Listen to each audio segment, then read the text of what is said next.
ஒரு ஞானியிடம் 2 பேர் வந்தனர். ஒருவர் வருத்தத்தோடு கேட்டான், நான் ஒரு பெரிய பாவம் செய்துவிட்டேன். என் மனம் அதை நினைத்து தினமும் துடிக்கிறது. நான் செய்த பாவத்திற்கு மீட்சி உண்டா என்று கேட்டான். அடுத்தவன் ஞானியிடம் சொன்னான், நான் இவன் அளவுக்கு பெரிய பாவம் எதுவும் செய்யவில்லை. சின்ன சின்ன பொய்கள், சிறு ஏமாற்றங்கள் இப்படி நிறைய செய்துள்ளேன். தண்டிக்கும் அளவுக்கு இவையெல்லாம் பெரிய பாவங்களா என்ன என்று கேட்டான். ஞானி சிரித்தார். முதல் ஆளிடம், நீ போய் பெரிய பாறை ஒன்றை தூக்கி வா என்றார். இரண்டாம் அவனிடம், நீ போய் இந்த கோணி நிறைய சிறு கற்களை பொறுக்கி வா என்றார்.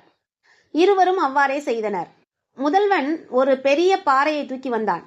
அடுத்தவன் கோணி நிறைய சிறு கற்களை பொறுக்கி கொண்டு வந்தான்.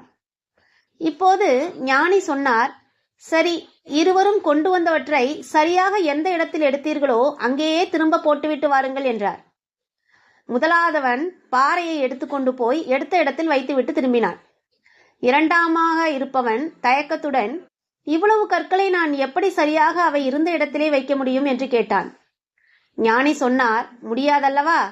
அவன் பெரிய தவறு செய்தான். அதற்காக வருந்தி அழுது மன்னிப்பு கேட்டு அவன் மாற்று பரிகாரம் செய்து அவன் மீட்சி அடையலாம். நீ சின்ன சின்னதாக 1000 தவறுகள் செய்தும் அவை பாவம் என்று கூட உணராதவன். யாரெல்லாம் பாதிக்கப்பட்டவர்கள் என்பது கூட உனக்கு நினைவிருக்காது.